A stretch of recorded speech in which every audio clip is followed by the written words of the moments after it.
¿Cómo les va, chicos? Me da gusto saludarlos nuevamente. Vamos a resolver una aplicación de las integrales de línea ahora en 3 dimensiones. El problema dice así: h la masa y centro de masa de un alambre en forma de hélice en el que x es igual a t, y es igual a coseno de t, z es igual al seno de t, entre 0 y 2pi. Si la densidad en cualquier punto es igual al cuadrado de la distancia desde el origen. Para poder resolver este problema, inevitablemente necesitamos la gráfica de la función de la curva vectorial. Esta sería la curva, esta hélice, en la cual el eje X es este de aquí, es decir, la curva se está enrollando alrededor del eje X, y puede ser este el eje Y y el eje Z. Si nosotros viéramos únicamente el eje Y y el eje Z, pues veríamos únicamente una circunferencia. El eje X nos permite darnos cuenta de que esto se está enrollando alrededor del eje X, pero a la vez va avanzando en él. El problema me indica que la curva C está dada por la expresión x es igual a t, y es igual a coseno de t, y z es igual al seno de t. En el intervalo entre 0 es menor o igual que t, menor o igual que 2pi. Ahora, observen que el problema me indica que la densidad en cualquier punto es igual al cuadrado de la distancia desde el origen. Para eso supongan que nosotros tomamos una porción pequeña del cable, por ejemplo esta masita que estoy mostrando acá, que se encuentra con unas coordenadas específicas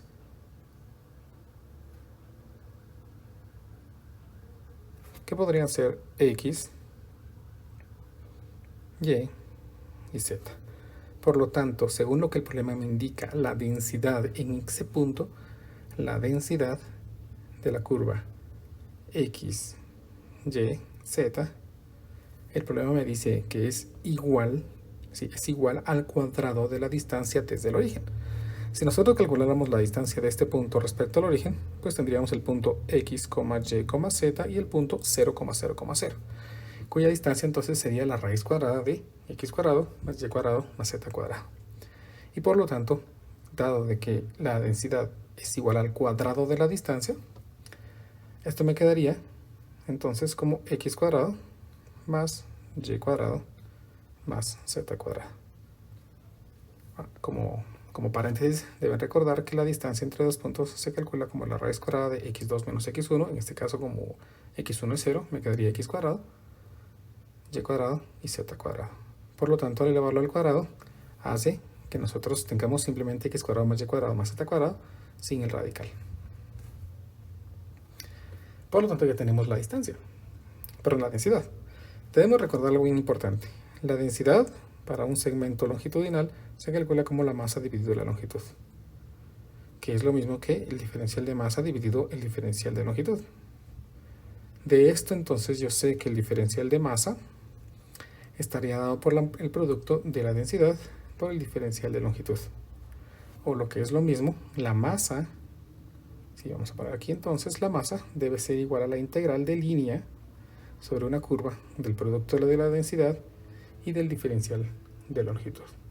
Por lo tanto, para encontrar la masa, vamos a resolver esta integral a través de la curva, multiplicando la densidad, que ya la tenemos, y nuestro ds. Por lo tanto, debemos encontrar nuestro ds. Debemos recordar que el diferencial de longitud se calcula como la raíz cuadrada del diferencial de x respecto a t, aquí puse mal, respecto a t, al cuadrado, más de y en dt, al cuadrado, más de z dt, todo esto al cuadrado. Y todo por dt. Si nosotros ingresamos datos a nuestra ecuación particular, pues aquí me quedaría que la densidad sería la raíz cuadrada de la derivada de x al cuadrado. La derivada de x respecto a t es 1 al cuadrado, es 1. La derivada de y respecto a t, la derivada de coseno es menos seno y al cuadrado es seno al cuadrado de t. Y finalmente la derivada de z respecto a t, que es la derivada de seno, que es coseno al cuadrado de t. Y todo esto multiplicado por dt. Noten que tenemos aquí una identidad pitagórica. Seno cuadrado de t más coseno cuadrado de t, eso es 1. Por lo tanto, si toda esta expresión se hace 1 más 1, obtenemos 2, lo que finalmente me dice que el diferencial de S se calcula como la raíz de 2 por dt. Entonces ahí tenemos ya, en términos de la variable t o del parámetro t, nuestro diferencial de longitud. Ahora sí, procedemos a calcular el valor de la masa. Entonces vamos a poner aquí masa. La masa no es más que la integral sobre la curva de la densidad, que dijimos que la densidad es x al cuadrado más y cuadrado más z cuadrado. Y todo esto por ds, que ya es ahora raíz de 2 por el diferencial de t. Reemplazamos entonces todo en términos de t. X al cuadrado, pues entonces este x al cuadrado sería t al cuadrado. Entonces aquí tenemos t cuadrado más y cuadrado, que sería coseno al cuadrado, más z cuadrado, que es seno al cuadrado de t. Todo esto por raíz de 2 por dt. Nuevamente, noten que tenemos aquí nuestra identidad de coseno cuadrado más seno cuadrado. Eso es 1. Por lo tanto, finalmente tenemos aquí la integral de t cuadrado más 1. Todo esto por raíz de 2 por dt. Si integramos, obtendríamos que nuestra masa es la raíz de 2. Todo esto por t al cuadrado, perdón, t al cubo. T al cubo partido 3 más t. Observen que me había quedado t cuadrado más 1, ¿verdad? Entonces la integral es t cubo sobre 3 y la integral de 1 es t. Estamos integrando respecto a t. Y esto lo vamos a evaluar de dónde. No había puesto los límites. Pues los límites de integración van sobre los valores de la curva, que van de 0 a 2pi. Por lo tanto, aquí integramos de 0 a 2pi. Había olvidado por completo los límites. Y aquí evaluamos de 0 a 2pi. Si evaluamos esto directamente, obtenemos la raíz de 2 multiplicado por 8pi al cubo partido 3 más 2pi, que nos da un aproximado de 125.82 unidades de masa. Si esta densidad estaba en kilogramos, pues serían 125.8 kilogramos. Si está en gramos, libras o alguna otra unidad de masa. Ahí tenemos entonces la masa, que es uno de los datos que el problema me estaba solicitando, que calculáramos la masa. Ahora vamos a calcular el centro de masa. Para calcular el centro de masa necesitamos calcular los momentos.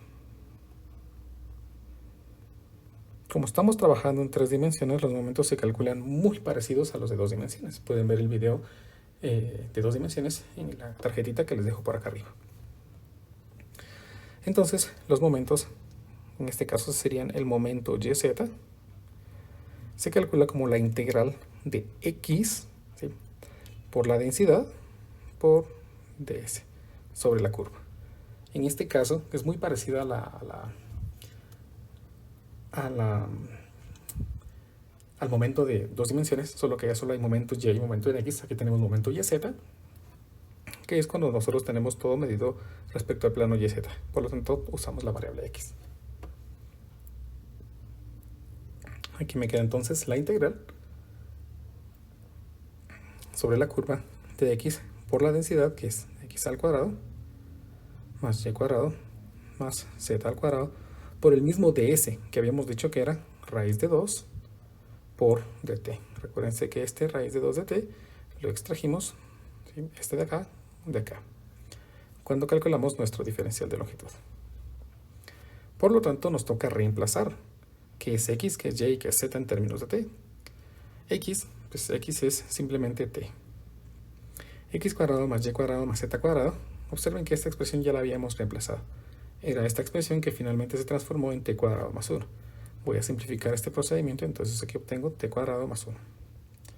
Todo esto por raíz de 2 por dt. Ahí tenemos nuestra integral y esta va de 0 a 2pi.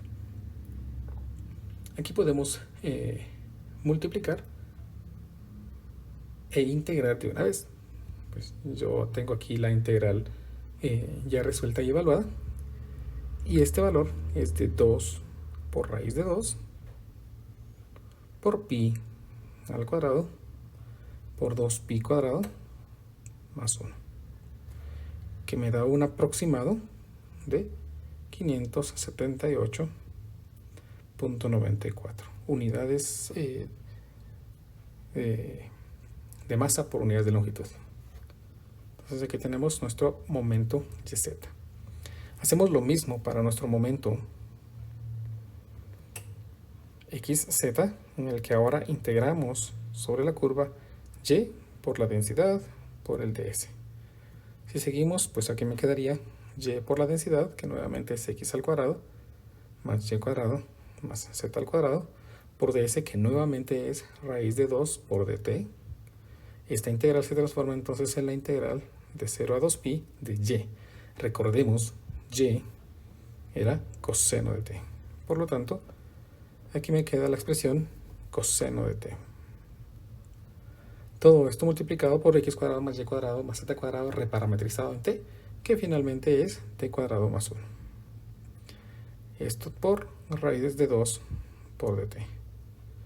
Igualmente esta integral, pues yo ya la tengo resuelta y me ha dado el valor de 4pi por raíz de 2, dándome un aproximado de 17.77 unidades de masa por unidades de longitud.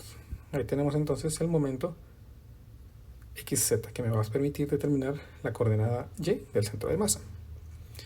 Finalmente calculamos el momento, ya calculamos, vean, el momento YZ, XZ, pues ahora calculamos el momento XY. El momento XY se calcula como la integral de Z por la densidad por ds, y como ustedes podrán adivinar, los procedimientos son exactamente los mismos que ya hemos aplicado para cada uno de los momentos anteriores que hemos resuelto. Por lo tanto, aquí llegamos a la integral de 0 a 2pi de z. X era t, y era coseno de t, y z es seno de t. Esto es de la curva que estamos integrando. T cuadrado más 1, todo por raíz de 2 por dt. Y al integrar esta expresión, obtenemos menos 4pi al cuadrado por raíz de 2. Lo que finalmente es aproximadamente de menos 55.83 unidades de masa por unidades de longitud. Con estos datos entonces podemos proceder a calcular el centro de masa.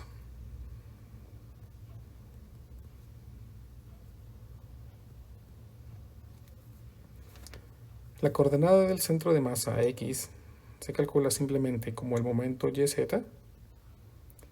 dividido la masa. El momento YZ nosotros teníamos que era de 578.94 aproximadamente. Es el valor que tenemos por acá.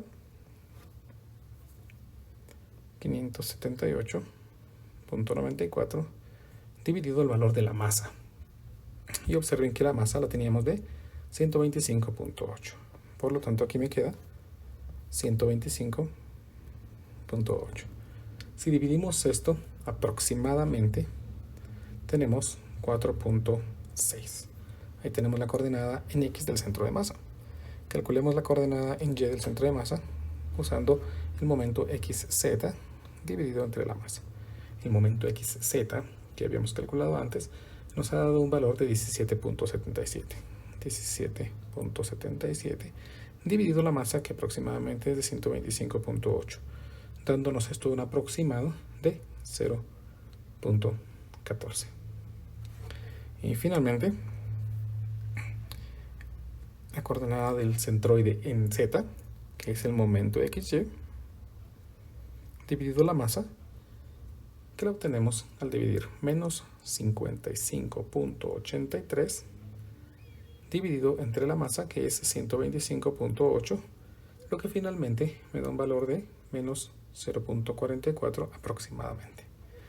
Por lo tanto, el centro de masa está en el punto 4.6, 0.14, menos 0.44.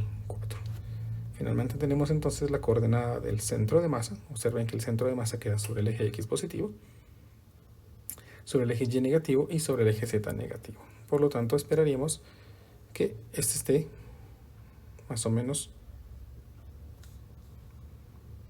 por aquí, ¿verdad? Aquí tiene la porción más masa que la parte de aquí, por eso tiene sentido que en X sea más alejado del origen del centro de masa. Y así hemos terminado nuestro ejemplo.